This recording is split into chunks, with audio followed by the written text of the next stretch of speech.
Assalamualaikum, good evening, welcome to Rangan Bari Sham with me Kiranmeet Kadal तव्हांजा ठीकु आहियो ख़ैरियत सां आहियो भई तक़रीबन हफ़्तो थियण वारो आहे त जीअं असां senior veteran actress Ayesha Khan जे हवाले सां ॻाल्हि ॿुधीसीं त उन्हनि जी डेथ थी वई हफ़्तो जेको आहे उन्हनि जे इंतकाल खे थी वियो वरी जॾहिं आसे पासे में धप फैलजणु शुरू थी पोइ जॾहिं ख़बर पई आहे त उन्हनि खे पोइ घर मां कढियो वियो आहे मुर्दा हालत में पर इहा बि ख़बर में ॿुधण में अचे थी त हुन जा जेके ॿार आहिनि 3 ॿार हिकिड़ी धीउ हुअसि जेका यूके में पियो रहेसि ऐं हिकिड़ो पुटु हुयुसि जेको मलेशिया में पियो रहेसि ऐं हिकिड़ो ॿियो जेको पुटु हुयो हुन जो उहो इस्लामाबाद में पियो रहियो सो ॿार माउ जे मरण ते बि न आया न माउ खे कंधो ॾिननि छा मसइलो हुयो उहो अलाह बहितर ॼाणे थो ऐं हुनजी औलाद खे ख़बर आहे असांखे नाहे ख़बर पर ॿुधाइण जो ऐं चवण जो मक़सदु हुयो त औलाद केतिरी बेहिस थी वञे न ऐं वसीम बादामी इन ते बिल्कुलु हिकिड़ी जेका ॻाल्हि कई सही आहे मां इन शइ जे हूअं ई ख़िलाफ़ु आहियां त माउ पीउ खे जेको आहे हिन उमिरि में पुट जी या धीउ जी ज़रूरत पए थी औलाद जी ज़रूरत पए थी उन्हनि खे ओल्ड एज होम में न मोकिलिजे पर वसीम बादामी जो चवणु आहे त जेकॾहिं तव्हांजी अहिड़ी बेहिस औलाद आहे त पोइ वाक़ई माउ पीउ खे तव्हां मोकिले छॾियो ओल्ड एज होम में त इहा वाक़ई जेका हुन पॉइंट हिकिड़ो रेज़ कई आहे उहा सही कई अथई त जॾहिं तव्हांजी औलाद अहिड़ी नाफ़रमान आहे तव्हांखे लेखे ई कोन थी तव्हांखे पुछे ई नथी त बजाए जो हूअ अकेली पे रही त हिन खां बहितर आहे त हुनखे ओल्ड एज होम में विझी छॾींदा हूअं ई बि उहो हींअर 76-77 उन्हनि जी सालनि जी उमिरि थी वई हुई कमु बि एतिरो न पियूं करे सघनि जंहिं टाइम मां हुननि सां गॾु कमु कयो हुयो उन टाइम मुंहिंजे ख़्याल में उन्हनि जी उमिरि 60s में हूंदियूं उन वक़्तु सिहतयाब हुयूं सुठी मतिलबु उन्हनि जी सिहत हुई हलण घुमण में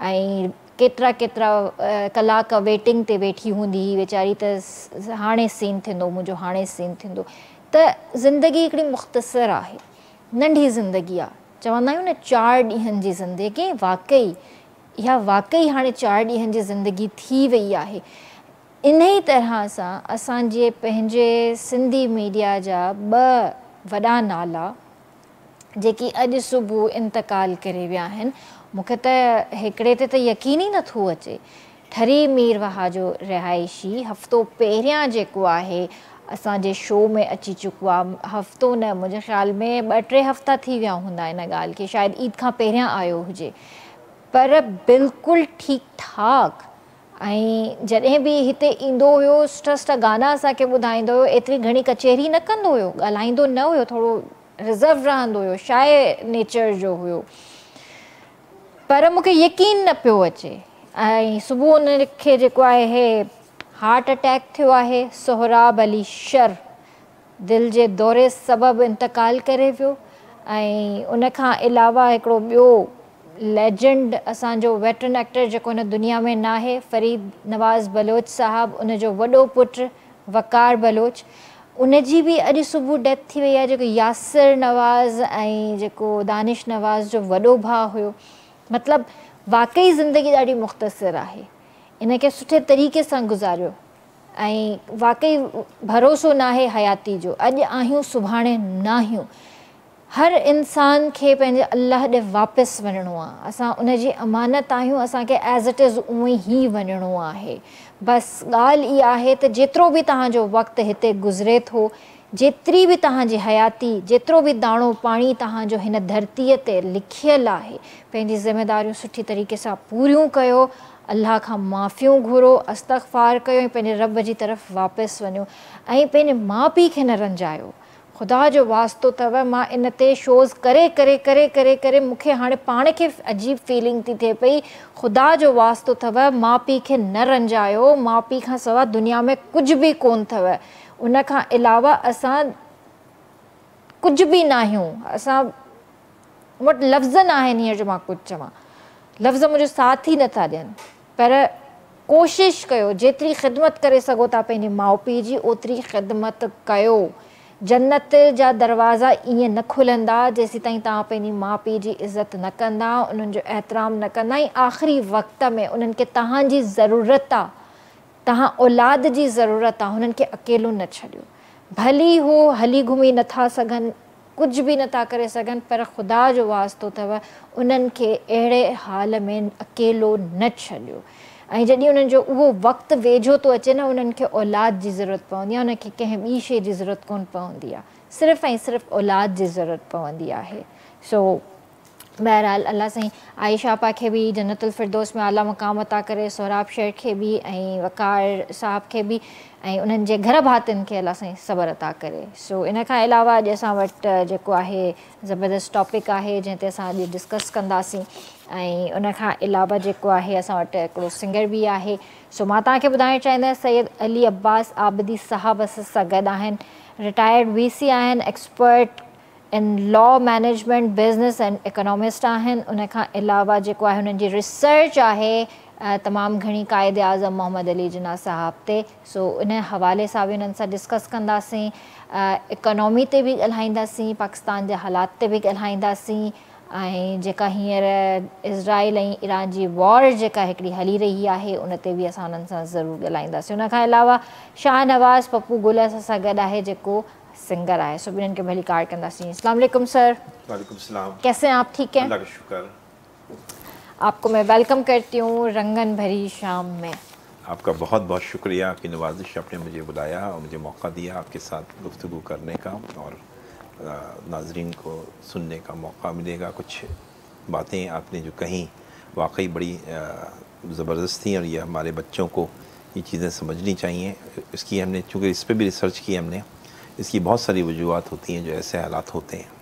बिल्कुल, आप से ज़रूर डिस्कस करेंगे इस हवाले से भी कि आजकल बच्चों के माइंड में क्या चल रहा है, ऐसा क्या है कि बच्चे वालिदैन से दूर हो गए। ज़रूर आपसे बात करेंगे। अस्सलाम वालेकुम भाई, कीअं आहियो? जी अल्हम्दुलिल्लाह। ठीक आहियो? तबियत सही आहे तव्हांजी? जी जी अल्हम्दुलिल्लाह, तव्हां ॿुधायो? ख़ुशि आहियो? अल्हम्दुलिल्लाह, मां बिल्कुलु ठीकु आहियां। सोहराब अली शहर जे हवाले सां जीअं मूंखे ख़बर पई, मां त स्टूडियो में जीअं आई आहियां ऐं मूंखे पंहिंजी टीम जॾहिं इहा ॻाल्हि ॿुधाई आहे त मूंखे त हैरानी थी, मूंखे यकीन न पियो अचे। असां बि रस्ते में आयासीं भई कंहिं दोस्त कॉल कई त सोहराब शहर जी फौतगी थी वई आहे ऐं इहो अटैक जी सिलसिले ॿुधायो।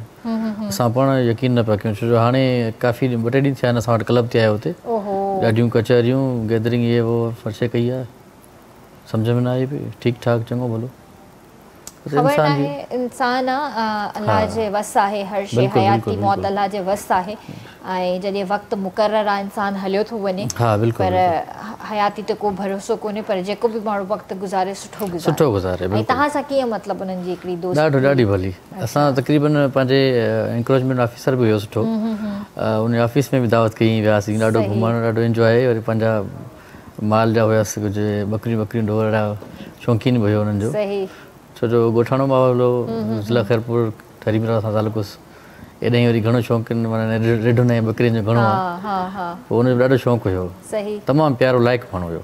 सही बस अल्लाह साईं उनजी मग़फ़िरत करे। जी सर, तो थोड़ा सा हम इसी बात पर आगे चलते हैं कि आजकल जो बच्चे हैं क्या उनके माइंड में चल रहा होता है।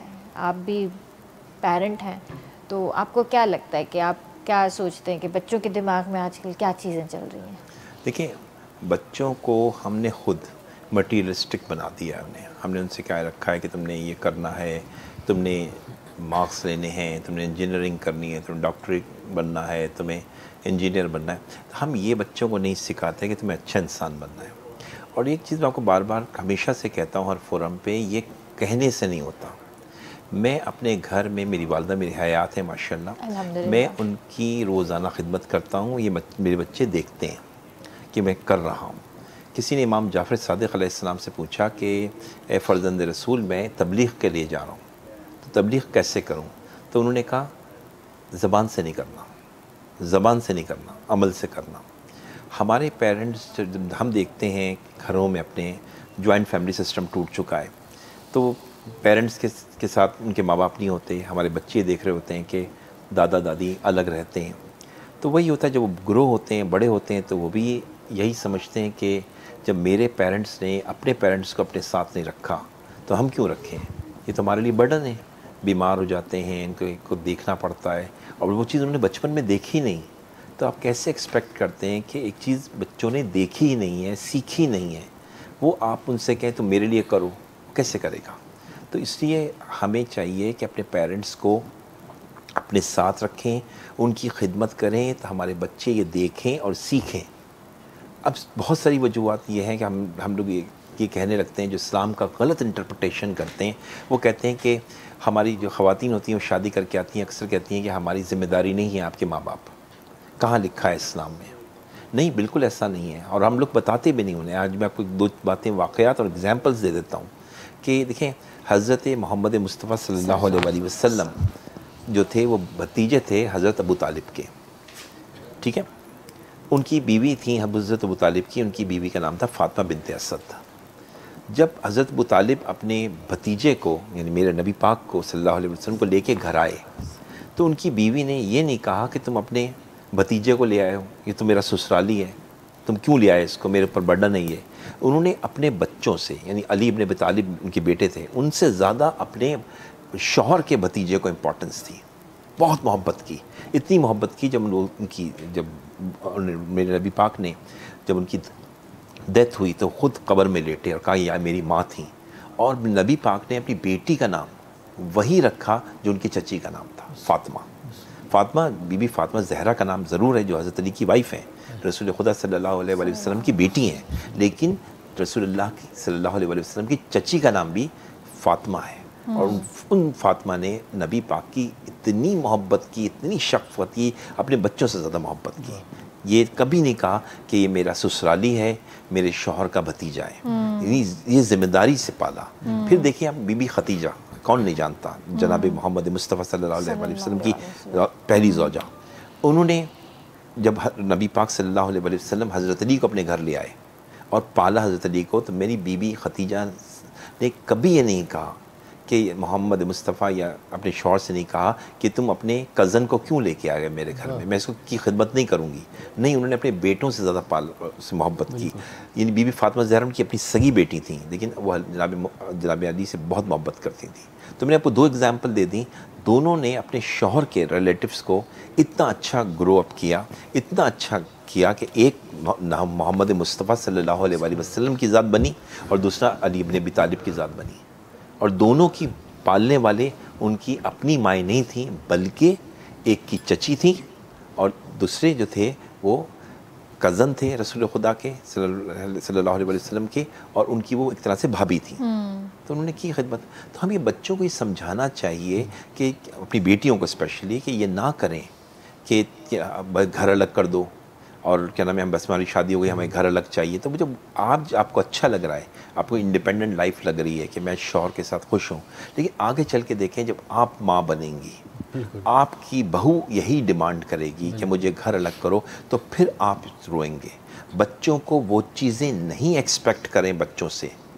मैंने मिसाल के तौर पे मुझे बड़ा शौक़ है फ़िनलैंड जाने का, भी मैं फ़िनलैंड गया नहीं हूँ, लेकिन मैं फ़िनलैंड को जाऊँगा ज़रूर, लेकिन मैं फ़िनलैंड को भी महसूस नहीं कर सकता, इसलिए मैंने देखा नहीं है कि वहाँ का कल्चर क्या है, सब मुझे नहीं मालूम। तो मैं वहाँ सेटल होऊंगा नहीं होऊंगा ये भी सोच रहा हूँ। इसी तरह कि जब बच्चे ने देखा ही नहीं है कि दादा दादी क्या होते हैं, उनके माँ बाप किस तरह से उनकी सेवा करते हैं, उनकी क्या नाम है ख्याल रखते हैं उनका, तो कैसे एक्सपेक्ट करें कि अब वो बच्चा जो है बड़े होके ये इस तरह से क्या हमारी खिदमत करे, तो ये हो नहीं सकता। बिल्कुल सही बात है। ॾाढी सुठी सर जेको आहे ॻाल्हि कई त ॿार खे उहा ई तरबियत, उहा ई शइ तव्हां ॾींदा आहियो जेका तव्हां पाण कंदा आहियो। तव्हांखे ॿार ॾिसी करे वॾो थींदो आहे, माउ पीउ ॿार जा आइडियल हूंदा आहिनि, जेको माउ पीउ कंदो ॿार बि उहो ई कंदो। त बहितर इहो ई आहे त तव्हां पंहिंजो पाण खे सही रखो, पंहिंजे माउ पीउ जी ख़िदमत कयो, उन्हनि सां मोहब्बत ऐं शफ़क़त सां पेश अचो, त तव्हांजी औलाद बि सुभाणे तव्हां सां उहो ई कमु कंदी। सो बहुत अच्छी ज़बरदस्त बात की आपने सर। अच्छा, इसके अलावा आपकी बहुत सारी एक्सपर्टीज़ हैं, बहुत सारी चीज़ों के हवाले से आपने जिन्ना साहब पे भी रिसर्च किया है, तो पहले तो आप मुझे ये बताएं कि वाई जिन्ना साहब? देखिए, जिन्ना साहब इसलिए कि मैं देखता ये हूँ कि हम लोगों ने माजी में बहुत गलतियाँ की। हमने पाकिस्तान बना लिया, उसके बाद हम लोगों ने बस एक इंटरनल सियासत का शिकार हो गए। आपके सामने है कि एक ज़माना ऐसा था जिसमें एक ही पीरियड में 5 प्राइम मिनिस्टर्स चेंज हुए। तो हमने वो कुछ नहीं किया जो इंडिया ने किया। इंडिया ने देखें, अगर आप कोई भी मैनेजमेंट की मैं किताब पढ़ता हूँ ना लीडरशिप पे, उसमें गांधी का नाम ज़रूर होता है।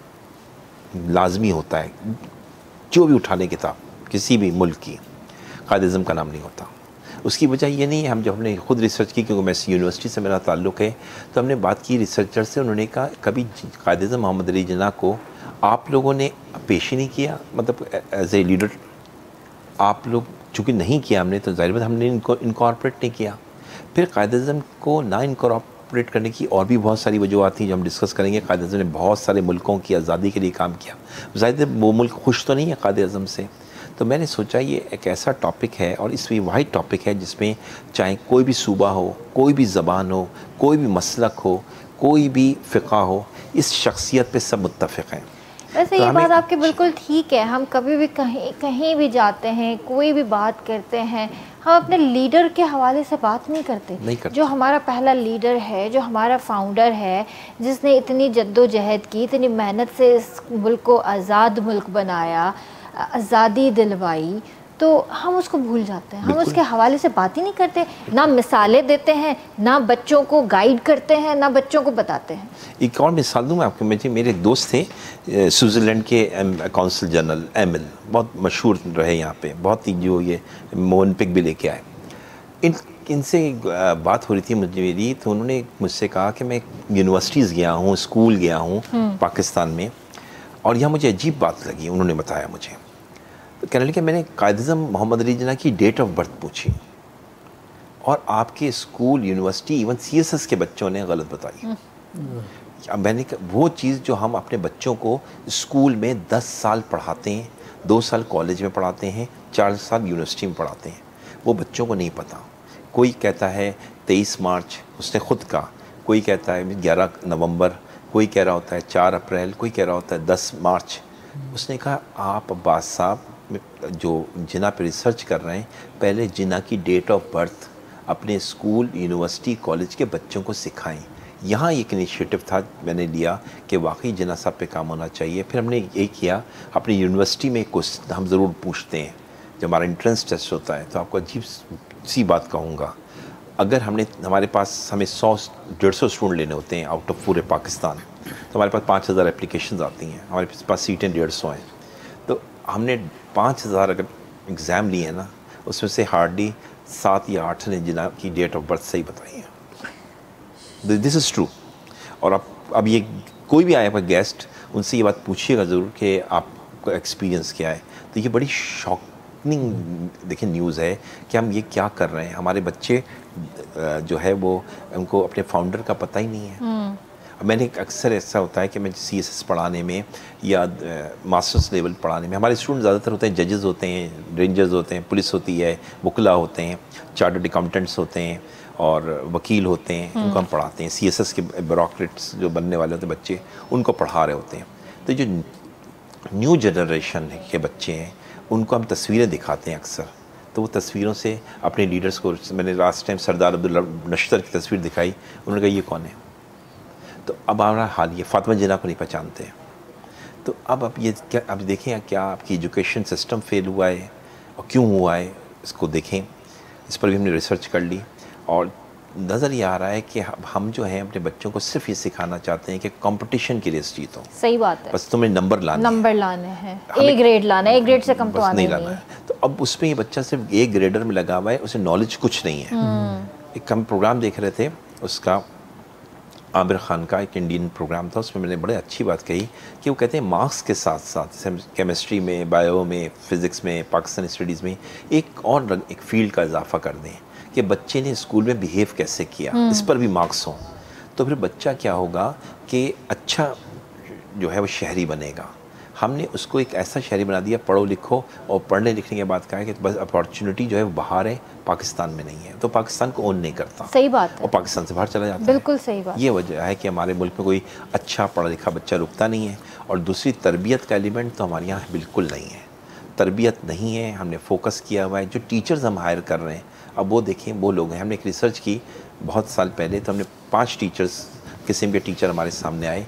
कुछ टीचर्स ये कहते थे कि हम इसलिए पढ़ाते हैं, जो फीमेल टीचर्स थी, जिस लोअर स्कूल में हमारे यहाँ फीमेल टीचर होती है, उन्होंने कहा हम इसलिए पढ़ाते हैं कि हमारे पास कुछ करने को नहीं है। कुछ ने कहा हमारी शादी हो जाएगी, हम छोड़ देंगे। कुछ ने कहा हमारा सास बहू नंद का झगड़ा रहता है तो मैं चाहती हूँ स्कूल चली जाऊँ घर से बाहर और जाके पढ़ाऊँ, ठीक है ना। कुछ ने कहा कि ये प्रोफेशन बड़ा आसान है, बहुत ही आसान प्रोफेशन है, इसलिए मैंने इसको ज्वाइन किया। तो आप अंदाज़ा करें इस किस्म के लोगों को हमारी एजुकेशन में आ रहे हैं। कोई ऐसा बहुत कम थे जिन्होंने ये कहा कि हम कुछ करना चाहते हैं। मैं टीचर हूँ, मैं समझता हूँ सबसे मुश्किल प्रोफेशन जो है वो टीचिंग है, क्योंकि बच्चा आपको चलते हुए, बैठते हुए, बात करते हुए, बोलते हुए नोट कर रहा होता है, लर्न कर रहा होता है आपसे। हम टीचर रोल मॉडल होते हैं। हम समझते हैं अगर हमने ये समझ रखा है प्रोफेशन बहुत आसान है तो फिर क्या करें। और हम चूँकि यूनिवर्सिटीज़ और एजुकेशन इदारे कोशिश करते हैं स्कूल के सस्ते टीचर्स मिल जाएं, उनको हायर कर लिया जाए, तो वो फिर सब्जेक्ट एक्सपर्ट भी नहीं होते, तो वो लोग पढ़ाएंगे बच्चों को तो क्या बच्चों को पढ़ाएंगे, वो क्या तरबियत देंगे। जो आदमी खुद अपने घर से फेडअप होकर पढ़ाने आया है, सही बात है, तो वो क्या बच्चों को तालीम बिल्कुल सही था चवन पिया। त इन्ही करे असांजो एजुकेशन सिस्टम जेको आहे इलाही डाउनफॉल जी तरफ़ हलियो वियो आहे। ऐं इन जे करे जेको आहे ॿारनि खे प्रॉपर एजुकेशन नथी मिले। जेके टीचर्स आहिनि उन्हनि खे बाक़ाइदा पाण खे ट्रेनिंग जी ज़रूरत आहे। जेके अचनि था मैट्रिक करे, इंटरमीडिएट करे ऐं उन खां पोइ अची टीचिंग पाण उन्हनि स्कूल्स में या कॉलेजिस में कनि था, त वाक़ई हो अॻिते न पाण पढ़ी सघंदा न अॻिते ॿार खे वधाए सघनि था। त इन शइ ते बि सर सां ॻाल्हाईंदासीं, इन ते बि वर्किंग करण जी ज़रूरत आहे। सो शाहनवाज़ पप्पू गुल बि असां सां गॾु आहे। त भाउ प्रोग्राम जे स्टार्ट में असांखे छा ॿुधाईंदव? सभ खां पहिरियां हिकिड़ी मुनक़ब था मौला जो क़सीदो दामीर गोड़ साहिब जो ॿुधायूं।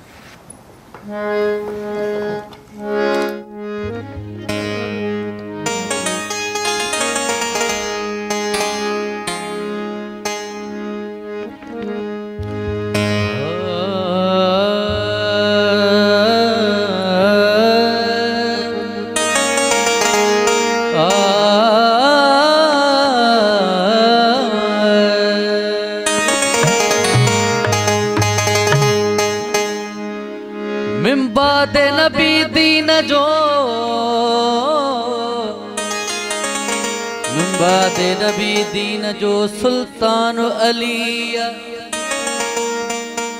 काबे जो कसम के विलात ईमान अली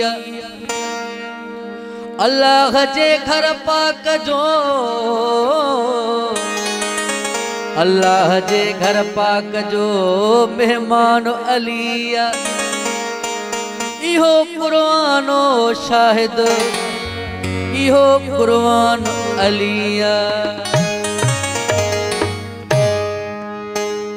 मुझिया अली सां मोहब्बत मां नारा लिया जान दूं मुझिया अली सां मोहब्बत मां नारा लिया जान दूं मुझिया अली सां मोहब्बत मां नारा लिया जान दूं नारा लिया जान दूं माना ते अली तो पढ़ दूं नारा लिया जान दूं माना ते अली तो पढ़ दूं मुझिया अली सां मोहब्बत मां नारा लिया जान दूं मुझिया अली सां मोहब्बत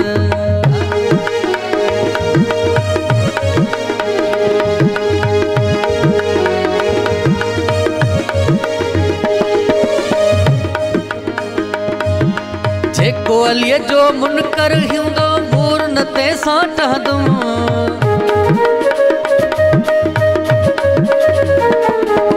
जेको अलीअ जो मुनकर हूंदो मूर न ते सां ठहंदुम जेको मौला जो मुनकर हूंदो मूर न ते सां ठहंदुम माया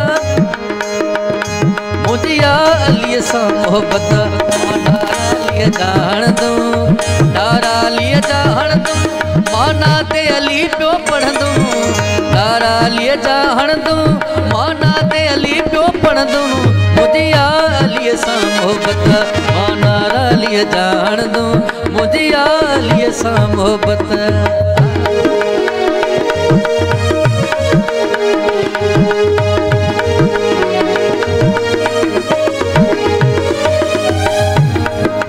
इस्मु अलीअ जो रखी अखियुनि ते चाह वॾे सां चुमंदुम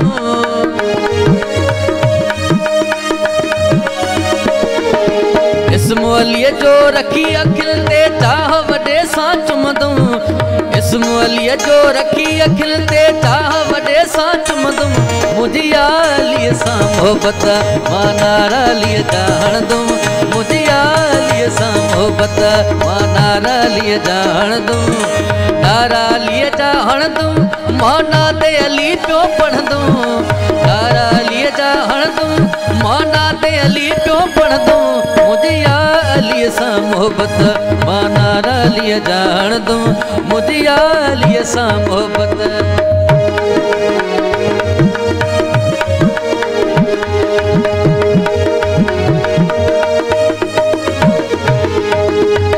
सम वांगे मुर्की मुर्की सूलीअ ते मां चढ़ंदुमि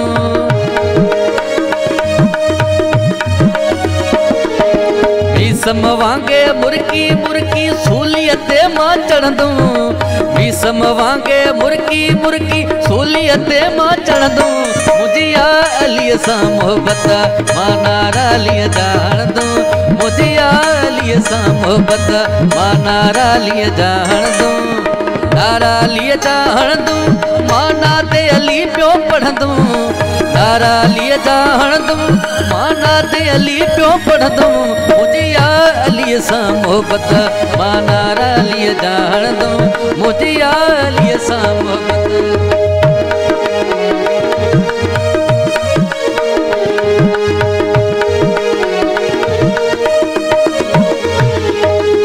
अमीर अलीअ जो नौकर आहियां नौकर थी मां रहंदुमि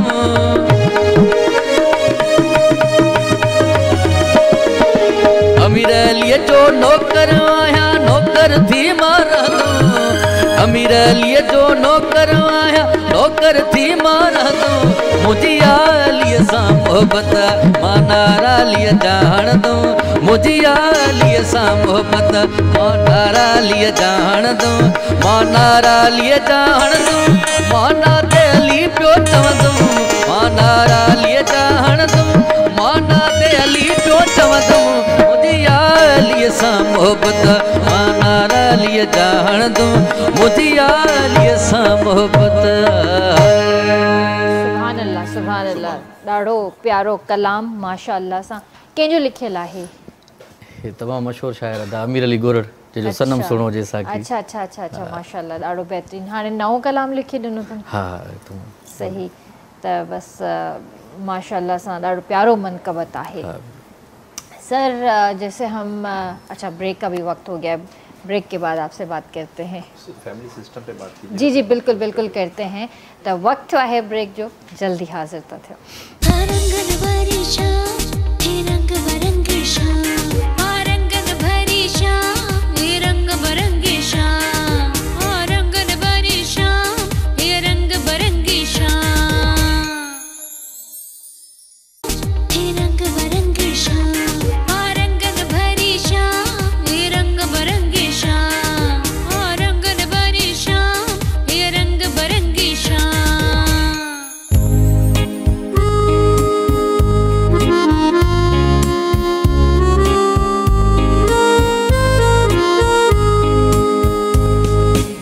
तव्हांखे भलीकार कंदासीं रंगनि भरी शाम में भाई ॿुधायो त हींअर कुझु नवनि गाननि ते कमु करे रहिया आहियो जी जी नवां आहिनि कुझु असांजो बरोड़ो शाइर आहे अज़हर जलबानी साहब जो प्यारो ख़ूबसूरत गीत अॼु ॿुधाईंदासीं इंशाल्लाह अच्छा अच्छा सही जीअं मनक़बत तव्हां ॾाढी ख़ूबसूरत ॿुधाई त हाणे मुहर्रम बि स्टार्ट थियण वारो आहे त हुनजे हिसाब सां बि कलाम तयारु कया हूंदव हा बिल्कुलु ॿियो बि मुंहिंजो हिकिड़ो नओं गीत ट्रेन में हले पियो उहो बि तव्हांखे अॼु ॿुधाईंदासीं अच्छा ज़रूरु ज़रूरु ॿुधंदासीं तव्हां खां बि सही आहे न सुठो आहे थोरा नवां कलाम नयुनि शयुनि ते बि कमु करणु घुरिजे ऐं मां त हमेशह तव्हांखे ॾिठो आहे जॾहिं बि तव्हां आया तव्हां वटि नवां कलाम बि हूंदा आहिनि नवां ट्रैक्स बि बिल्कुलु बिल्कुलु बिल्कुलु नई शाइरी हूंदी आहे तव्हांखे मां कॾहिं बि रिपीट न ॿुधो आहे पर घणो करे जेके बि ईंदा आहिनि रिपीट ॻाईंदा आहिनि अक्सर करे पर तव्हांखे मां हमेशह इहे नवां ॾिठो आहे असां सां बुज़ुर्ग उस्तादनि जो दोहनि इहे महिनत कराईंदा आहिनि सुठी ॻाल्हि आहे जाॾे बि वञे हिकिड़ी नई शइ खणी वञे नवाण हुजे हुनमें सही ॻाल्हि आहे सर जैसे हम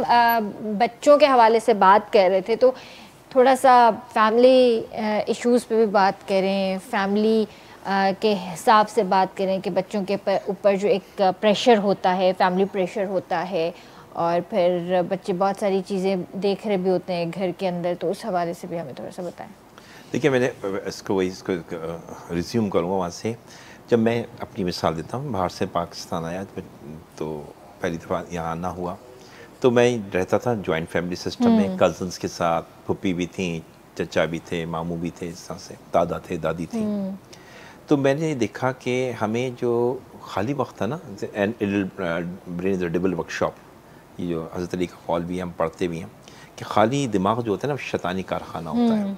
हम बिज़ी रहते थे, कभी फूफी के साथ कहानियाँ सुन रहे हैं, दादी के साथ कुछ कहानियाँ सुना रही हैं, दादा कुछ पढ़ा रहे हैं, कज़न्स के साथ बैठे हुए खेल रहे हैं, कूद, ये सब चीज़ों से हमें क्या होता था कि एक टॉलरेंस आती थी। कभी ऐसा होता था नाजायज़ तौर पे हम मार खा लेते थे, पिट जाते थे, डांट खा लेते, तो हमें टॉलरेंस आती थी कि हम समझते थे कि नाजायज़ भी हमारे साथ हो रहा है, तो ये भी एक पार्ट ऑफ लाइफ है।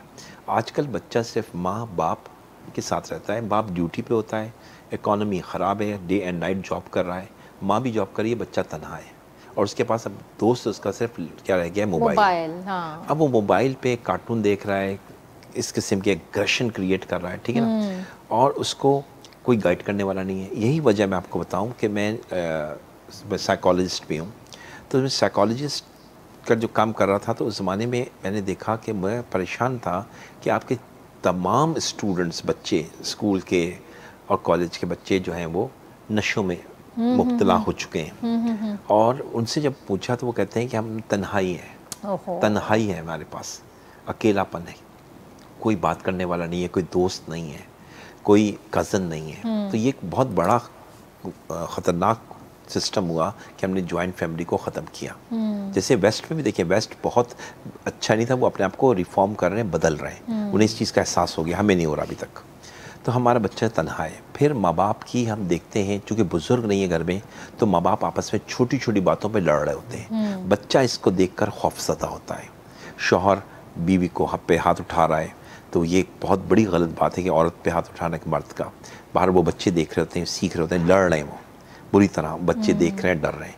अब हम हमेशा ही सिखाते हैं पेरेंट्स को कि जब ये बच्चे बड़े होंगे ना, आप बूढ़े हो जाओगे, तब ये बच्चे शादी करके लड़ेंगे, तो आप बुढ़ापे में हाथ जोड़ के इनसे कह रहे होगे कि बेटा नहीं लड़ो, नहीं लड़ो। ऐसी चीज़ सिखाओ ही नहीं, जो चीज़ सिखानी है वो नहीं सिखा रहे हम। वो बच्चा देख रहा है कि वही कहता है यही एक लाइफ है कि लड़ाई झगड़ा होता है, ज़िंदगी का पार्ट है, कोई फैमिली सिस्टम नहीं है, माँ बाप दादा दादी साथ नहीं है, फूफा चचा मामू मामी नहीं है, तो यही लर्न कर रहा है।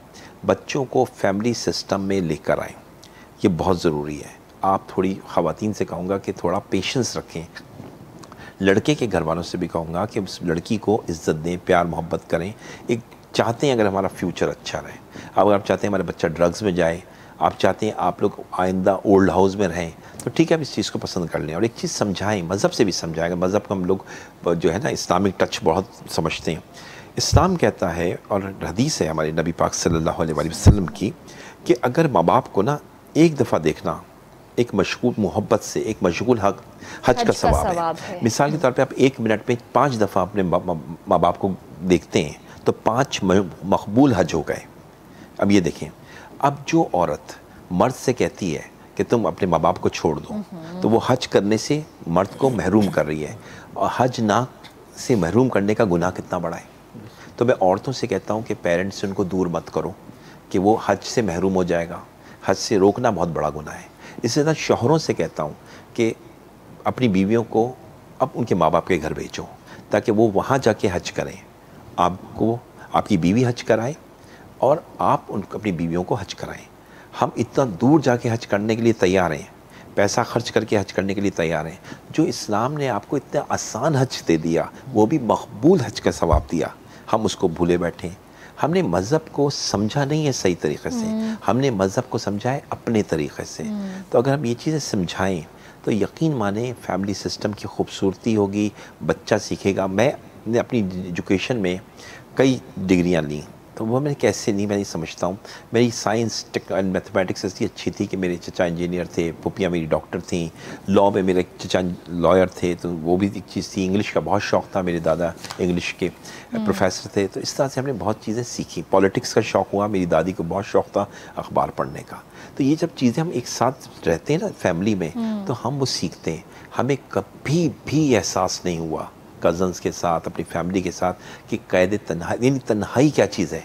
कैद तन्हाई क्या चीज़ होती है, इसमें आजकल का बच्चा मुब्तला है।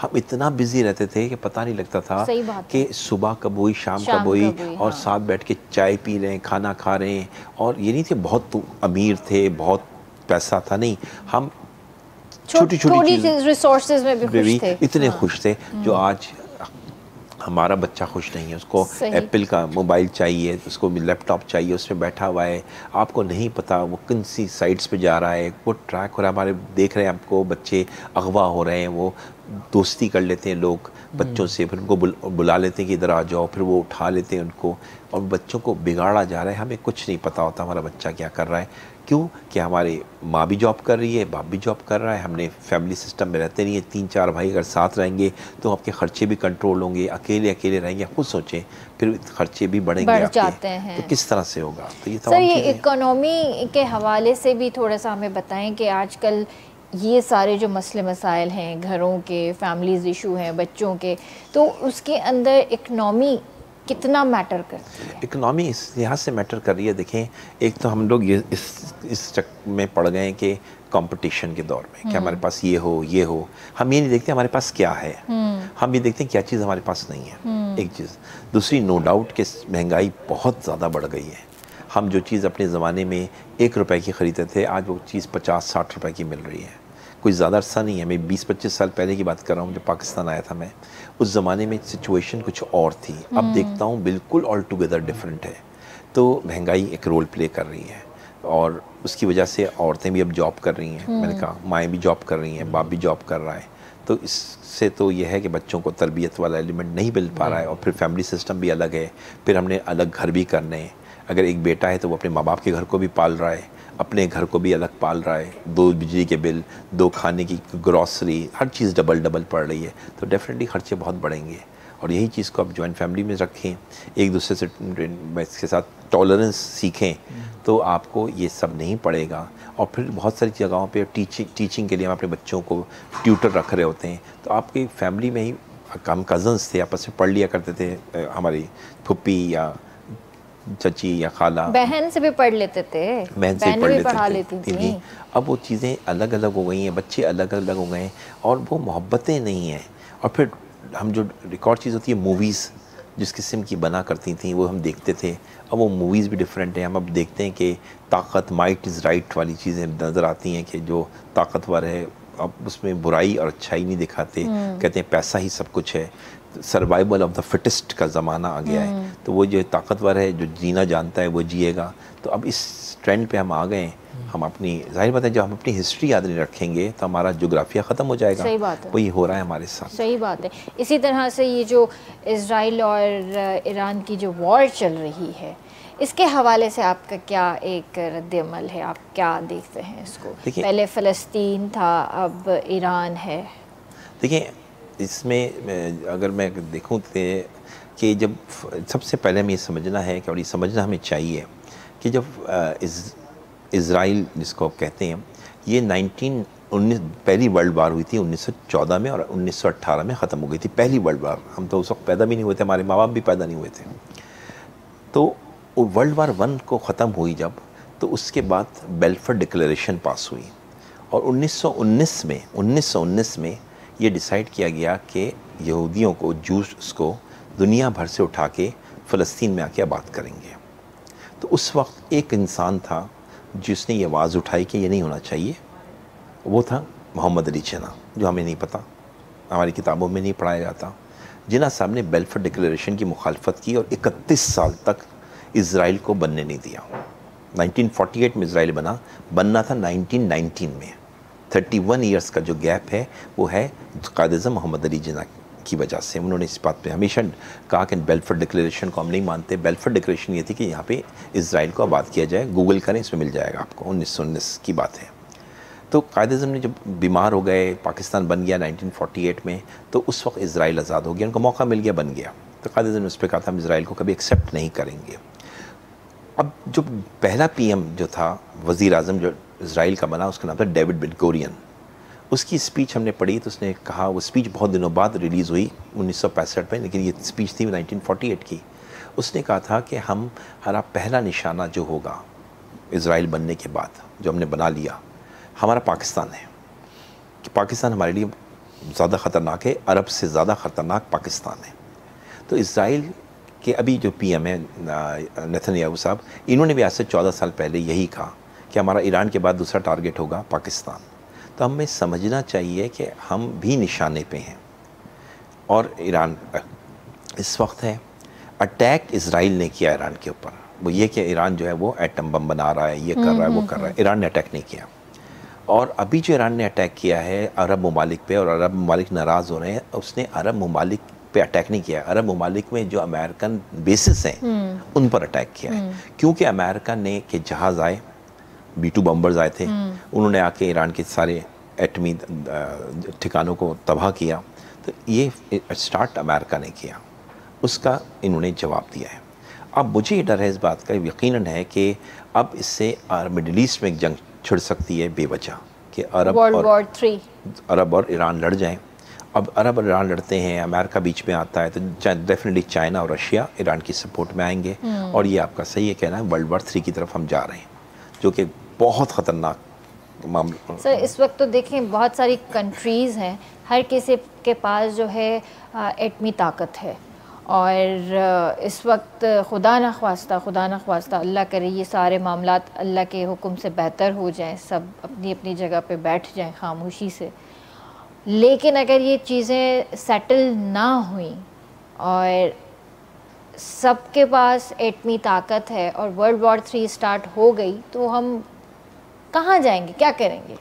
बस ख़त्म हो जाएगी, दुनिया ख़त्म हो जाएगी। देखें जो हिरोशिमा और नागासाकी पे जो बम मारा था अमेरिका ने, पहला बम वही मारा है, आज तक किसी और मुल्क ने आज तक अटैक नहीं किया। 1945 की बात है, 45 में 9 अगस्त और 15 अगस्त को वो बम जो था उसने इतनी बर्बादी की थी कि कई साल वो जगह जहाँ पे बम गिराया गया था वो उस पर उसके असरात मौजूद थे। आज का जो एटम बम है ना, वो उस बम से बहुत ज़्यादा ख़तरनाक है। वो बम कुछ भी नहीं था। ये बम अगर यूज़ हो जाता है तो डेफिनेटली दुनिया की जो है वो अपने एंड की तरफ आएगी। और अगर अमेरिका इस्तेमाल करता है या रशिया करता है या चाइना करता है, क्योंकि 7 मुल्कों के पास तो डिक्लेयर्ड है, इसमें पाकिस्तान भी है, इंडिया भी है, उसके अलावा नॉर्थ कोरिया और क्या नाम है इज़राइल के पास भी है। तो अब ये है कि अगर ये एटम एक वार होती है तो आप सही कह रही हैं कि दुनिया अपने एंड पे आएगी। और बस अल्लाह बेहतर कंदो, ऐं अल्लाह साईं खां दुआ है त अल्लाह साईं सभिनीनि खे पंहिंजे हिफ़्ज़ो मान में रखे, ऐं जेको आहे दुआ कंदा रहो, हर वक्त इस्तग़फ़ार कंदा रहो, हालात बेहतरी की तरफ वञनि ऐं मामलात बेहतर थियनि। आपको क्या लगता है कि इन सारे मामलात के बीच में पाकिस्तान का क्या किरदार है? पाकिस्तान देखें, पाकिस्तान की प्रॉब्लम ये है कि पाकिस्तान इस वक्त इकॉनमी वाइज बहुत कमज़ोर है, ठीक है ना। कि अगर हम देखें इंडिया की इकॉनमी जो है वो तकरीबन कोई 5000 बिलियन डॉलर की है, हमारी इकॉनमी 400 बिलियन डॉलर की है। हम अमेरिका की इकॉनमी का 10% नहीं है, ठीक है ना। इस तरह चाइना से देखें तो चाइना की इकॉनमी 19,000 बिलियन डॉलर की है और यूएसए की इकॉनमी 27,000 बिलियन डॉलर की है। हम तो 400 बिलियन डॉलर की एक छोटी सी इकॉनमी है। हमने शायद इतना काम नहीं किया जो हमें करना चाहिए था। हमारी इंडस्ट्रियल ग्रोथ भी बहुत ज़्यादा नहीं है। तो पाकिस्तान चाहते हुए भी बहुत सारी मजबूरियों का शिकार है, क्या करें। लेकिन डॉक्टर इसरार मरहूम जो हैं उनका जब इंतकाल हुआ, आज से कोई 4-5 साल पहले की बात है, उन्होंने एक एनालाइज़ किया था और उन्होंने अपने बहुत सारे इंटरव्यूज़ में बहुत सारी चीज़ों में कहा था कि मे बी 2030 और may be 2050 Pakistan will grow again. देखिए ये मैंने जो आपको फैक्ट्स एंड फिगर बता दी आपको, पाकिस्तान की एक्सपोर्ट जो है वो 30 बिलियन डॉलर की है। हमसे छोटा सा एक मुल्क है इतना सा, नॉर्वे, फिनलैंड, उनकी एक्सपोर्ट जो है वो 100 बिलियन डॉलर की है। हमारी एक्सपोर्ट जो हमारी आवाम, हम दुनिया के 5वें बड़े मुल्क हैं आबादी के हिसाब से। फिनलैंड तो बहुत छोटा सा मुल्क है, आबादी के हिसाब से तो बहुत पीछे है। हम 25 करोड़ की कौम है और हमारी एक्सपोर्ट जो है वो 30 बिलियन डॉलर की है। अब अंदाजा करें, वो लाखों, उनकी आबादी करोड़ों में भी नहीं है, वो हमसे ज़्यादा एक्सपोर्ट कर रहे हैं, ठीक है ना। दूसरा ही हमारे किस चीज़ को हम, हमारा जीडीपी मैंने आपको बता दिया 400 बिलियन डॉलर का है। हमारी 25 करोड़ की आवाम क्या कर रही है। अमेरिका हमसे ज़्यादा आबादी में नहीं है, अमेरिका की आबादी 36 करोड़ है, हमारी 25 है, 11 करोड़ ज़्यादा है। अमेरिका की इकॉनमी 27,000 बिलियन डॉलर है, हमारी 400 बिलियन डॉलर है। असल में हम जब इकोनॉमी पे बात करते हैं स्टैटिस्टिक्स पे, तो हमारे यहाँ लोगों को नहीं पता होता। हमने बहुत से सीनियर लोगों से ये पूछा कि भाई ये बताओ कि पाकिस्तान की क्या प्रॉब्लम्स हैं। उनका भाई एक्सपोर्ट कम है। भाई एक्सपोर्ट कितनी कम है का पता नहीं। पाकिस्तान की इकॉनमी का साइज़ क्या है पता नहीं। जब आपको अपनी प्रॉब्लम का पता नहीं होगा तो आप इलाज क्या कराएंगे। हमें हर प्रोग्राम में बताना चाहिए पाकिस्तान की एक्सपोर्ट कितनी है, पाकिस्तान जो हमारे बच्चे गए हैं बाहर वो हमें कितना पैसा भेज रहे हैं माँ बाप को, वो है तकरीबन 35 बिलियन डॉलर। ठीक है, तो हमारी जो सपोज करें कि 30 बिलियन डॉलर हमारी एक्सपोर्ट है, 35 बिलियन डॉलर हमारे बच्चे भेजते हैं हमें, तो ये बनता है कोई 65 बिलियन डॉलर। और हम पे कर्ज़ा कितना है अगर आप किसी से पूछें तो ये भी नहीं पता होता। हम पे कर्ज़ा 130 बिलियन डॉलर का है जो हमने उतारना है। तो इस वक्त 130 बिलियन डॉलर का कर्ज़ा है। फिर हमारी इंपोर्ट हम करते हैं, हमारी एक्सपोर्ट हमने कहा 65 बिलियन है, 30 बिलियन हमारी एक्सपोर्ट है, इससे पैसा आता है डॉलर्स में, और 35 हमारा बाहर से बच्चा भेज देता है। तो ये 65 हमारे पास है। और हमारी इंपोर्ट जब हम करते हैं ख़रीदते हैं वो है 90। तो अब देखिए माइनस में, हर साल हम माइनस में, 65 से माइनस कर दें 90 को, तो 25 बिलियन डॉलर आपका हर साल, हर आने वाला साल आपको नुकसान पहुंचा रहा है। और 130 अरब का आपके ऊपर वैसे ही कर्जा है। तो हर साल आपको अभी 130 है, अगले साल 155 हो जाएगा, तो ये बढ़ता रहेगा। तो आपको अपनी एक्सपोर्ट्स बढ़ानी है। हमें चाहिए कि हम अपने बच्चों को, अपनी स्टूडेंट्स को, मैं कहता हूँ हमेशा, कहते हैं कि बच्चे से कहते हैं तुम क्या बनोगे, वो कहते हैं डॉक्टर बनूंगा, इंजीनियर बनूंगा। मैं ही कहता हूँ कि आपकी मीडिया के तवस्सुक से कि आप कहें कि एक्सपोर्ट को एक प्रोफेशन बना दें। बड़े होकर क्या बनोगे, मैं एक्सपोर्ट करूँगा, ताकि ये जब एक्सपोर्ट करने का रुझान हमारे अंदर आएगा तो हम यकीनन माशी हालात भी बेहतर होंगे। बिल्कुल सही ॻाल्हि आहे। ॿारनि खे अहिड़ी ही तरबियत ॾियो, अहिड़ी ही फील्ड में आणियो जंहिंमें तव्हांजो त पंहिंजो फ़ाइदो थिए ई थिए, पर मुल्क जो भी उन में सोचो, मुल्क जो भी फ़ाइदो थिए। त शाहनवाज़ भाउ हींअर छा पिया ॿुधायो असांखे? गीत आहे मुंहिंजो अज़हर भाउ तलबड़ी साहब जो। सही।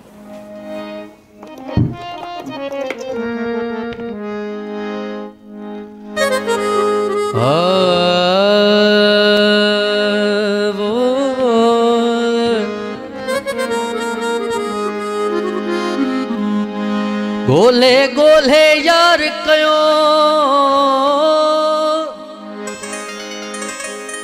ओ गोले गोले यार कयो, मुंह भी आहे कंधार। रत घड़न जी सड़ी वई ॾिसी मुंह बि मिठो मन ठार। जल पानी सखीअ जा यार, बागी भरी वई इलाइके में। ओ साड़िया रत घणन जी मुसाड़िया, साड़िया रत घणन जी मुसाड़िया, ऐ साड़िया रत घणन जी मुसाड़िया। एड़ो बाजार कयो गोले कंधार कयो, एड़ो बाजार कयो गोले कंधार कयो, बागी इलाइके में बारिया रत घणन जी मुसाड़िया। ओ साड़िया रत घणन जी मुसाड़िया।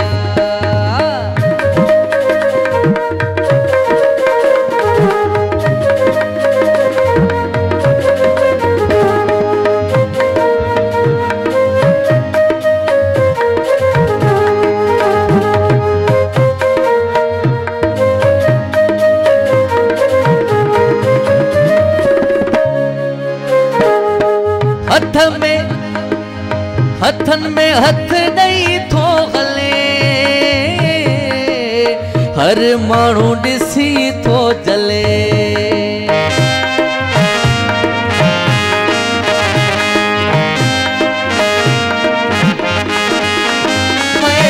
हथन में ॾेई थो हले, हर माण्हू ॾिसी थो जले। हथन में हथ ॾेई थो हले, हर माण्हू ॾिसी थो जले। सूंह में आहे सजल भली न पाए कजल, सूंह में आहे सजल पाए कचल अख पीरिया जी कहारिया ने जी साड़िया ओ साड़िया रत घणन जी साड़िया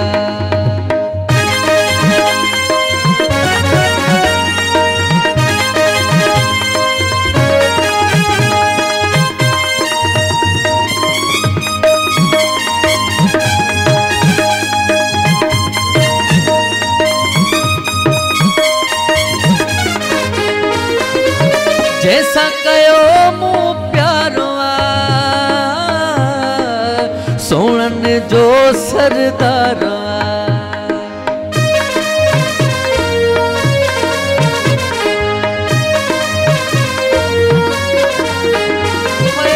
जैसा कयो मुँह प्यारो सोणन जो सरदार अखि शराबी थस लब गुलाबी थस अखि शराबी थस लब गुलाबी थस सूरत हुन जी प्यारिया रत घणन जी साड़िया ओ साड़िया रत घणन जी मूं साड़िया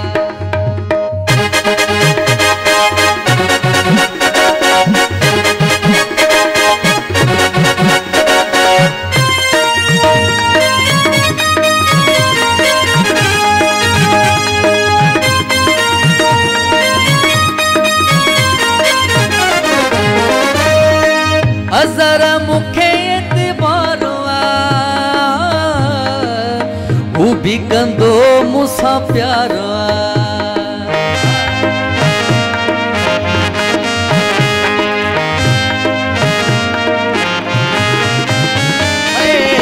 जरा मुखे एतबारो हू भी कंदो मूंसां प्यारो जल पानी आहे सचो थींदो न कोई डचो जल पानी आहे सचो थींदो न कोई डचो जोड़ न पंहिंजो जुगाड़िया रत घणन जी साड़िया ओ साड़िया रत घणन जी साड़िया अहिड़ो वायार कयो कोल्हे कंधार कयो अहिड़ो वायार कयो कोल्हे कंधार कयो बागे इलाइके में मारिया रत घणन जी साड़िया ओ साड़िया रत घणन जी साड़िया वाकई इलाही माण्हुनि जी रत साड़े छॾियव अॼु बिल्कुलु बिल्कुलु छा मतिलबु इहो ईअं वाकई थींदो आहे थींदो आहे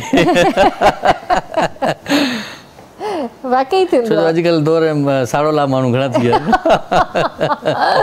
सही आहे ज़बरदस्त बहितरीन गानो मज़ो आयो एंजॉय कयोसीं तव्हां बि व्यूअर्स आई होप त एंजॉय कयो हूंदो वक़्तु आहे ब्रेक जो जल्दी हाज़िर था थियूं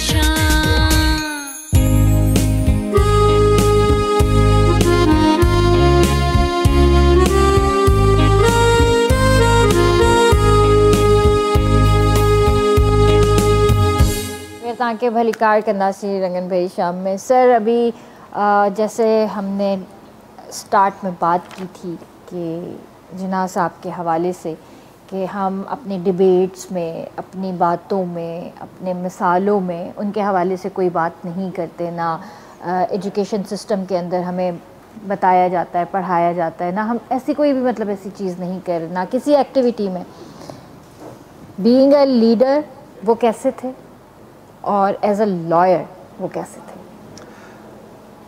चूँकि वक्त मुख्तसर है और जहाँ तक मैं खुद लॉयर हूँ और हम लॉयर्स को पढ़ाता भी हूँ तो एक एक लॉयर के लिए सबसे बड़ा जो इम्पोर्टेंट माइलस्टोन होता है वो होता है उसके रिपोर्टेड केसेस।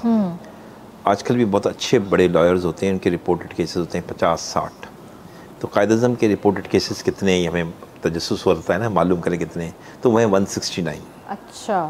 और कायद-ए-आज़म इंडिया की तरफ से जब गए थे पढ़ने के लिए तो सबसे कम उम्र थे जिसने बैरिस्टर का एग्ज़ाम पास किया, बैरिस्ट्री की सबसे कम उम्र 19 साल थी। 19 साल में उन्होंने बैरिस्ट्री पास कर ली थी। फिर वो आए, उन्होंने प्रैक्टिस की और जिससे मैंने कहा आपको 169 केसेस रिपोर्टेड केसेस जिन्ना साहब के हैं। तो ये था जिन्ना साहब का स्ट्रक्चर। उस पर बहुत सारे एक अलग से प्रोग्राम होना जिन्ना एज ए लॉयर, तो फिर उस पर बड़ा लंबा डिस्कशन किया जा सकता है। उनके केसेस जो हैं वो हमारे वकला को भी पता होने चाहिए, जो कि हमारे पास भी है। सच कोई किताब नहीं है, प्रॉपर नहीं है। इस पर हम काम कर रहे हैं, लिख रहे हैं अपने रिसर्चर्स के साथ। इंशाल्लाह वो रिपोर्ट किताब आएगी जिसमें जिन्ना साहब के हम केसेस को इंडिविजुअली डिस्कस करेंगे। एक बात जहाँ तक लीडर का ताल्लुक़ है, कायद-ए-आज़म का लीडरशिप का आलम ये था कि एक दफ़ा जिन्ना साहब गुज़र रहे थे। बड़ा मशहूर वाक़या है कि जो रेलवे का फाटक था मलिर का, तो उसने बंद कर दिया था। तो जिन्ना साहब की गाड़ी देखी तो उसने खोल दिया, जो गार्ड था, कि जिन्ना साहब की गाड़ी निकल जाए। तो जिन्ना साहब ने उससे बुलाया, उससे कहा कि 12 तुमने बैरियर क्यों खोला? उसने सर आपके लिए खोला, आपका टाइम कीमती है, आप निकल जाएँ। तो कहेंगे रूल सबके लिए बराबर है, ये बैरियर बंद कर दो। और कायद-ए-आज़म गाड़ी में बैठे रहे। फिर जब ट्रेन गुजर गई थोड़ी देर बाद तो बैरियर खुला, कायद-ए-आज़म गुजर गए। तो कायद-ए-आज़म कहते हैं मेरे लिए कोई VIP नहीं है, कोई प्रोटोकॉल नहीं होगा। अब जब उनका जो गाड़ी में जाते थे, मैंने इससे पढ़ा, पूछा लोगों से और देखा सुना, तो वहाँ देखा कि जब कायद-ए-आज़म की गाड़ी होती थी तो एक गाड़ी में बैठे होते थे, एक ड्राइवर होता था और एक आगे एक पुलिस वाला मोटरसाइकिल पे। इस तरह से जाते थे वो, ना कोई बंद कराते थे, रोडें बंद नहीं होती थी उनके लिए, ना कोई ऐसा VIP प्रोटोकॉल था, बड़ा सादगी से थे। और एक दफ़ा कायद-ए-आज़म ने पूछा अपने गार्ड से, अपने ADC से कि मेरा सिगरेट मैं पी रहा हूँ आजकल, उसके सिगार पीते थे, सिगार पी रहा है ना, हाँ। तो सिगार का जो बिल है वो तुमने मुझे अभी तक लिया नहीं, काफ़ी महीने हो गए। उसने कहा सर ये तो पेमेंट हो रही है आपकी, गवर्नमेंट कर रही है। तो कायद-ए-आज़म ने कहा मेरी ये गंदी आदत है, ये सिगार पीना, मैं अच्छा नहीं समझता इसको, और इसका बोझ गवर्नमेंट पे नहीं आएगा। कायद-ए-आज़म अपने हाथ से जब मीटिंग ख़त्म होती थी तो लाइट के बटन बंद करते थे कि बिजली का बिल ना आए, जितना इस्तेमाल होना है उतना हो, बाकी ख़ुद अपने हाथ से बंद करते थे। कोई उनके लिए एक असिस्टेंट नहीं था। इसी तरह कायद-ए-आज़म का देखें अगर आप, तो कायद-ए-आज़म का रोल एज ए लीडर ये था कि जो पहला 1947 14 अगस्त की बात कर रहा हूँ, पहला दिन है, मेहनत से पाकिस्तान को आज़ाद कराया है। तो गवर्नर जनरल की एक कुर्सी थी, उस पर कायद-ए-आज़म जाके बैठ गए, अभी हल्फ नहीं उठाया था। तो उस वक्त के चीफ जस्टिस थे सर अब्दुल रशीद, उन्होंने कहा जिन्ना साहब के ADC से, जिन्ना साहब को उससे कहो कुर्सी से उठ जाएं, अभी वो गवर्नर की कुर्सी पर नहीं बैठ सकते, उन्होंने अभी हल्फ नहीं उठाया है। अगर मैं होता ना, मैं कहता फ़ारिग करो जज को। कायद-ए-आज़म को जाके बताया तो कायद-ए-आज़म ने कहा सॉरी और जाके हट गए उस कुर्सी से। आप देखिएगा हल्फ की तकरीब में ही आपको नज़र आएगा अक्सर टेलीविज़न पे, उठ गए। तो फिर उन्होंने हल्फ लिया और कुर्सी पर जाके बैठ गए। तो यह है रूल ऑफ लॉ। इस तरह लॉर्ड माउंटबेटन ने कहा जिन्ना साहब मैं आपको मशवरा देना चाहता हूँ एक। वो कहने क्या, कहेंगे आप मुल्क बना रहे हैं पाकिस्तान, इसमें यहाँ पे माइनॉरिटी हिंदू हैं, क्रिश्चियन हैं, इनके साथ, ये पारसी हैं, इनके साथ ऐसा कीजिएगा अकबर बादशाह जैसा सलूक कीजिएगा जैसे वो करता था, मैं आपको मशवरा दे रहा हूँ। तो उन्होंने कहा जिन्ना साहब ने, देखें 1400 साल पहले मेरे आका ने, जनाब मोहम्मद मुस्तफ़ा सल्लल्लाहु अलैहि वसल्लम ने हमें एक प्रिंसिपल दिया, हम उस प्रिंसिपल के हिसाब से माइनॉरिटी के साथ सलूक करेंगे और बेहतरीन सलूक करेंगे। मेरे लिए रोल मॉडल अकबर रही हैं। तो ये कायद-ए-आज़म ने लॉर्ड माउंटबेटन को कहा। इसके अलावा आप देखें कि आखिरी दिन थे जो फातिमा जिन्ना पे वो थोड़ा सा नाराज़ भी हुए, वो ये खाना नहीं खा रहे थे। तो फातिमा जिन्ना से उनका एक कुक था, उसका नाम था शायद इस्माइल नाम था। तो फातिमा जिन्ना से कहा आखिरी दिनों में कि अगर इस्माइल के हाथ का खाना हो ना मैं खा लूँगा, मुझसे खाया नहीं जा रहा। फातिमा जिन्ना ने बड़ी मुश्किल से इस्माइल को अरेंज किया कहीं से, इस तरह इस्माइल नाम था, इब्राहिम नाम था, मुझे याद नहीं। तो वो उसको कुक को अरेंज कर लिया, बुलाया उसको, और ख़ामोशी से, वो अपनी बेटी की तरह थी, अपनी बहन तो नहीं थी, बेटी थी उनकी, बहनों की बहन, छोटी बहन थी उनकी। उन्होंने खाना पकवाया, कायद-ए-आज़म को शाम को खाना दिया। कायद-ए-आज़म थोड़ा सा खाया, कहने खाने का टेस्ट अच्छा है। तो कहने भाई कहता किसने बनाया? कहने किसने बनाया? कहने कुक ने बनाया, हमारा इस्माइल जो कुक था। कायद-ए-आज़म ने अपना लुक़मा छोड़ दिया और कहा कि बुला उसको। वो आया, कादिर अज़म ने कहा कितने पैसे खर्च हुए हैं तुम्हारे आने पे और जाने पे होंगे? तो उसने कहा कोई 700-800 रुपये। कादिर अज़म ने चेक बुक निकाली, साइन किया और उसको पैसे दिए और कहा फातिमा जना से तुम्हारे भाई ने आज तक 1 रुपया भी गवर्नमेंट के पैसों से नहीं खाया है, तो ये मुझे आखिरी दिनों में तुम ये चाहती हो। तो वो कादिर अज़म ने उसको पेमेंट की ताकि गवर्नमेंट के ऊपर उनके खाने का भी ख़र्चा ना आए। ये है। फिर जो उनको जिनके डॉक्टर थे इलाही बख्श, वो कहते हैं मैंने इनको सॉक्स ला के दिए 1.5 रुपये के। कादिर अज़म ने पूछा कितने के? 1.5 रुपये के। तो कादिर अज़म ने कह के रिफ्यूज़ कर दिया कि मैं नहीं पहन सकता, मेरी आवाम गरीब है। उनका सर ये आपके अपने पैसों के हैं, तो मैं अपने पैसों को भी गलत इस्तेमाल नहीं कर सकता। ये वही कादिर अज़म ने जिन्होंने अपनी बीवी के लिए, जब उनकी शादी हुई थी तो सिर्फ उस वक्त, उस ज़माने में कई साल पहले, किचन के ऊपर और वाशरूम के ऊपर 50,000 रुपये ख़र्च किए थे, उस ज़माने के 50,000 रुपये। फिर कादिर अज़म की मैं फ़ीस की अगर बात करूँ, कादिर अज़म जब फ़ीस लेते थे तो उस ज़माने में 1500 रुपये पर डे लेते थे। 1500 रुपये उस वक्त के आजकल लाखों के बराबर है। पर डे की फ़ीस की बात कर रहा हूँ। इतना बड़ा लॉयर था, उसने सब कुछ छोड़ दिया, सब कुछ छोड़ दिया इस मुल्क के खातिर। अंग्रेज़ ने उसको क्या क्या रिश्वत दी, आपको अंदाज़ा करें। उनको कहा कि हम आपको चीफ जस्टिस बना देंगे, कहा नहीं मुझे नहीं चाहिए, मना कर दिया। अंग्रेज़ ने कहा हम आपको लॉर्ड का टाइटल देंगे, हाउस ऑफ लॉर्ड बड़ी चीज़ होती है, कहा नहीं चाहिए। फिर अंग्रेज़ ने सर का लक़ब दिया, जो अल्लामा इक़बाल ने भी लिया, सर सैयद ने भी लिया, लेकिन कादिर अज़म ने सर का लक़ब लेने से इनकार कर दिया, नहीं मुझे नहीं चाहिए। एडवोकेट जनरल के लिए कहा कि नहीं मुझे नहीं बनना एडवोकेट जनरल। उन्हें लॉ मिनिस्टर की ऑफ़र हुई, उनका नहीं मुझे लॉ मिनिस्टर नहीं बनना। फिर ये तो सारे अंग्रेज़ों के टाइटल थे। अब अलीगढ़ यूनिवर्सिटी डॉक्टर आसिम जो हमारे पीपल्स पार्टी के, उनके नाना थे ज़ियाउद्दीन साहब, वाइस चांसलर। उन्होंने कादिर अज़म को लेटर लिखा कि आपकी चूँकि महारत लॉ में बहुत है, हम आपको ऑनरी PhD देना चाहते हैं लॉ में। कादिर अज़म ने डिग्री लेने से इनकार कर दिया कि डिग्री पढ़ के दी जाती है, यूनिवर्सिटी में बैठ के दी जाती है। आजकल हमारा एक फैशन है, ऐसा टाइटल नहीं चाहिए, एज ए टाइटल, एक फैंसी टाइटल नहीं है डिग्री, तो ये डिग्री लेने से इनकार कर दिया। तो ये कादिर अज़म मोहम्मद अली जिन्ना के लिए वो चीज़ें हैं जो हमें पता होनी चाहिए। लीडर हुजे तो मां चवंदी आहियां अहिड़ो हुजे। ये जेके लीडर थी गुज़रिया ऐं हाणे जा जेके असांजा हुक्मरान आहिनि, अलाह साईं उन्हनि खे बि हिदायत ॾिए त पंहिंजे फाउंडर खे फॉलो कनि ऐं उन जी राह ते हलनि ऐं उन वांगुरु ई ईमानदार भी थियनि। सो हींअर छा पिया ॿुधायो असांखे भाउ? ही तमामु मुंहिंजो मशहूरु गीत भली लोक रुसे तो शायर नियाज़ अतर। अच्छा, ॿियो शाइर आयो? अच्छा, सही।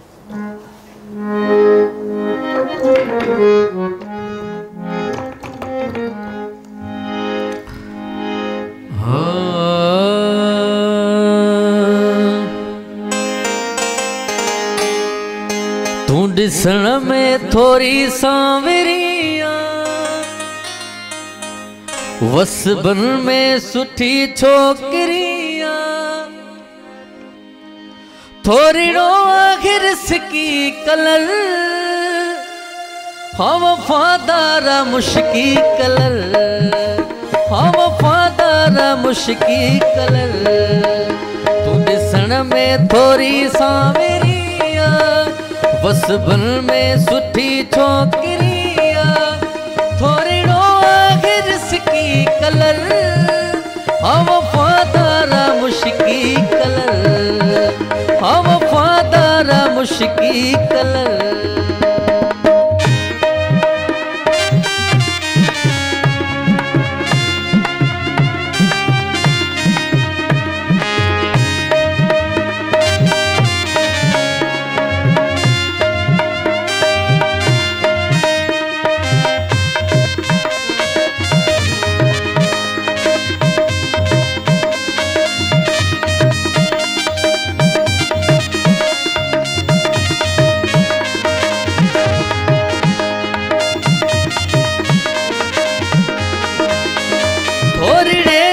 जी तूं मुतारणी, परट मांडे मूं वट थई वाधारणी।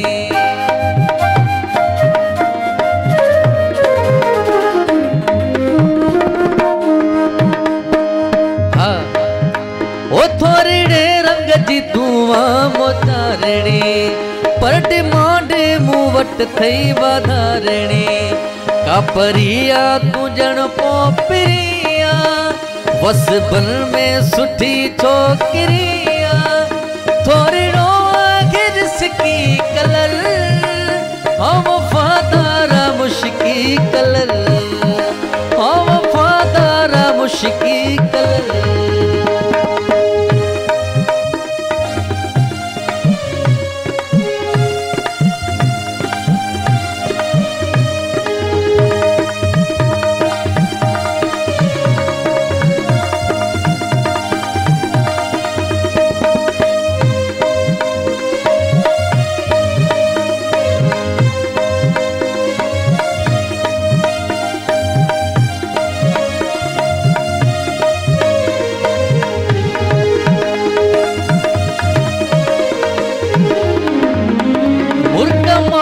अखा थई लारवांगे आही मासूमड़े बारवांगे।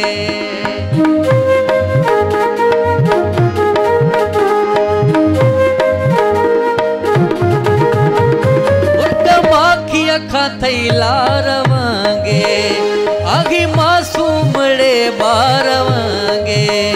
रूह में वही सफ़ा तू घिरिया बस बन में सुठी छोकिरिया थोड़ी रो गिरस की कलर। हाँ वफादारा मुश्की कलर, हाँ वफादारा मुश्की कलर।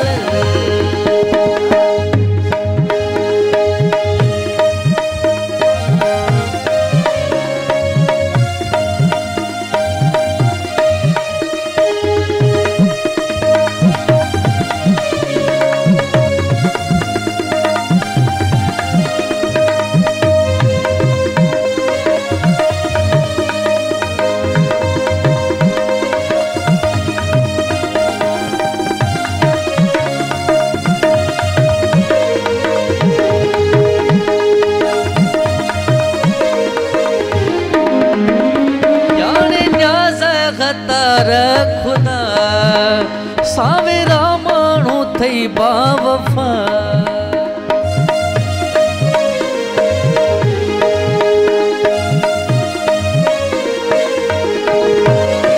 जाने न्याज़ ग़द्दार खुदा सावेरा माण्हू थई बावफा। मूले ॼण सोन जी तू ज़रिया बस बन में सुठी चौकिरिया थोड़ी रो गिरस की कलर। हाँ वफादारा मुश्की कलर, हाँ वफादारा मुश्की कलर। तू ॾिसण में थोरी सावरिया बस बन में सुठी चौकिरिया थोड़ी रो गिरस की कलर। हाँ वफादारा मुश्की कलर, हाँ वफादारा मुश्की कलर। वाह वाह वाह वाह वाह, छा सोचे करे शायरियो लिखियो। सांवरो रंग त सुठो हूंदो आहे। बस जेको वसपन जो सुठो हूंदो त उन ते वरी ख़्यालु रखियो। वाह वाह ज़बरदस्त, बेहतरीन। टाइम भी इलाही घटि रहिजी वियो आहे। So thank you so much sir for coming. और आपसे बातें हुई, बहुत अच्छा लगा। जिना साहब पे भी डिस्कशन हुआ, फैमिली इश्यूज़ पे भी डिस्कस हुआ, बच्चों की हैबिट्स और उनके बिहेवियर हर चीज़ पे डिस्कस हुआ, बड़ा मज़ा आया। और लास्ट में कोई मैसेज देना चाहेंगे आप?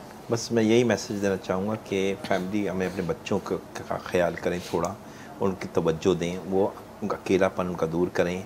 जो बच्चे ड्रग्स यूज़ करने लगे हैं, हमें पता नहीं है बच्चे कर रहे हैं या बच्चे डिप्रेशन का शिकार हो रहे हैं, दवाइयाँ खा रहे हैं डिप्रेशन की, उनसे अगर आप बचाना चाहते हैं बच्चों को और एक सेहतमंद माशरा चाहते हैं फ्यूचर में, तो कोशिश करें कि फैमिली सिस्टम को दोबारा लाएं एक, और अपने हस्बैंड और वाइफ को अंदर पेशेंस पैदा करें, लड़ाई झगड़े वो ना करें। बच्चों पे बहुत बहुत गहरा असर पड़ता है माँ बाप की लड़ाई से बच्चों के ऊपर।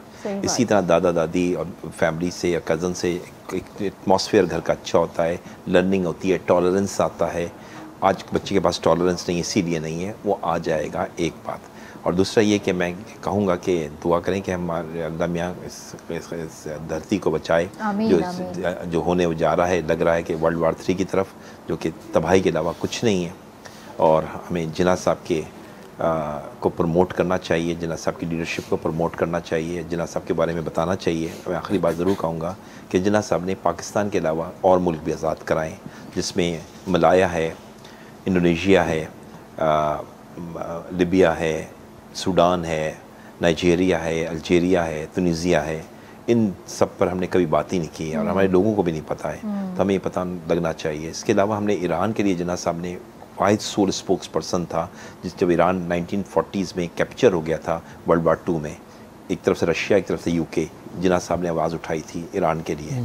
और इराक़ के लिए 1925 में जिन्ना साहब ने आवाज़ उठाई है जब ब्रिटिश इराक़ को दे रहा था। ये सब चीज़ें बताएं। Thank you so much sir, thank you. तव्हां लास्ट में कोई मैसेज ॾियणु चाहींदव या गानो ॿुधाईंदव? बस ये मैसेज गानो ही असांजो। हलो सही आहे, त इंशाअल्लाह व्यूअर्स तव्हां सां सुभाणे मुलाक़ात कंदासीं। तेसीं ताईं पंहिंजे प्यारनि जो तमामु घणो ख़्यालु रखिजो। मूंखे RBS जी पूरी टीम खे ॾींदा इजाज़त। अल्लाह हाफ़िज़।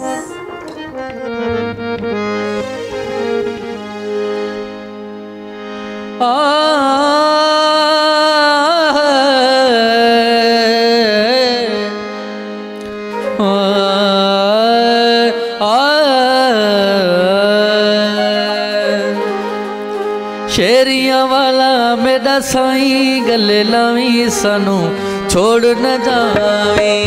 शेरिया वाला मेरा साईं गले लावी सानू छोड़ न जावी, छोड़ न जावी, छोड़ न जावी, छोड़ न जावी, छोड़ न जावी। अकु शेरिया वाला मेरा साईं गले लावी सानू छोड़ न जावी। ओ शेरिया वाला मेरा साईं गले लावी सानू छोड़ न जावी।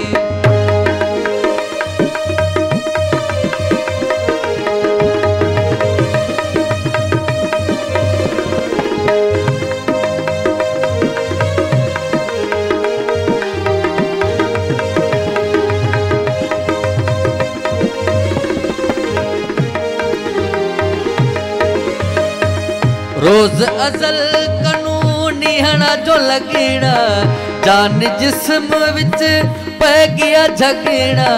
रोज अजल कानूनी हना जो लगेड़ा, जान जिस्म विच पै गया झगड़ा। ओ वहदत जाम पिलावी गले लावी सानू छोड़ न जावी। अकु वहदत जाम पिलावी गले लावी सानू छोड़ न जावी, छोड़ न जावी, छोड़ न जावी, छोड़ न जावी, छोड़ न जावी। अकु शेरिया वाला मेरा साईं गले लावी सानू छोड़ न जावी। ओ शेरिया वाला मेरा साईं गले लावी सानू छोड़ न जावी।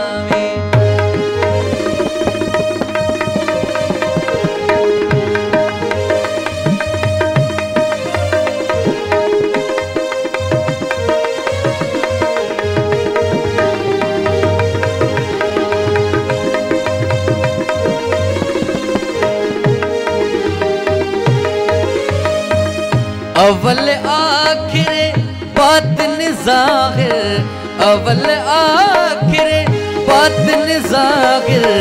हर जा हर हद हाजिर नाजिर, रहबर राज रसावी गले लावी सानू छोड़ न जावी।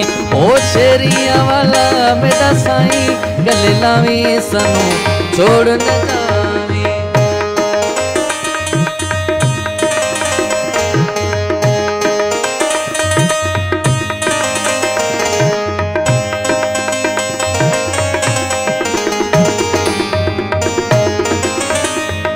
शेर अली है तालिब तेरा, तू है साकी सागर मेरा।